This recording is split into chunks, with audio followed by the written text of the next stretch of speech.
Printing the Psalms was, in some respects, a revolutionary act by the Puritans. They didn't like the translation of the Bible that they had been given by the Church of England.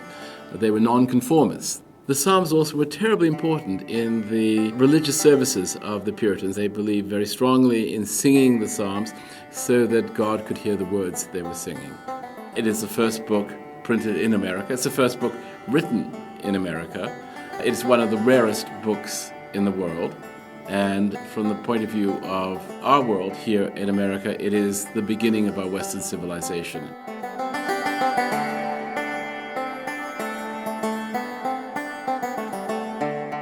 The Pilgrims arrived in Massachusetts in 1620. The Puritans began arriving in 1628. The Puritans, in fact, quickly predominated and ultimately absorbed the Pilgrims. The Besom book is a Puritan book.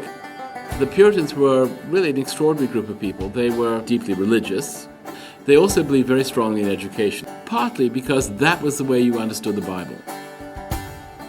The Puritans realized that in the New World they didn't have one of the great objects of education and learning, which was a printing press.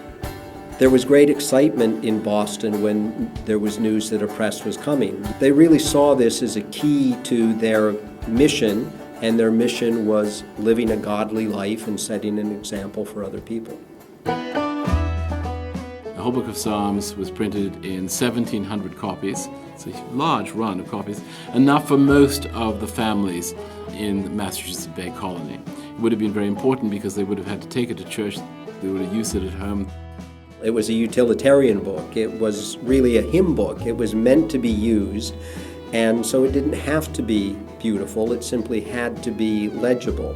But it's a book you can pick up. Obviously, you want to be careful with it, but you can turn the pages. You can read it essentially as easily as you could have when it came off the press in 1640. Such a rarity is almost never available.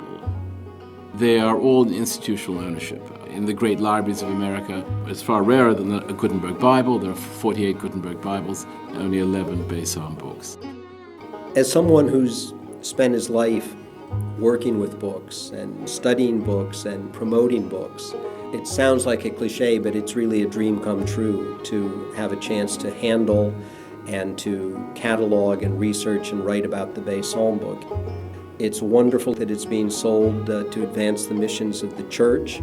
The church retains another copy in their own collection, so that's being preserved. And to see the excitement of people as we've taken it around, and to see families come in and take their picture in front of it, they really recognize on a visceral, elemental level how important it is.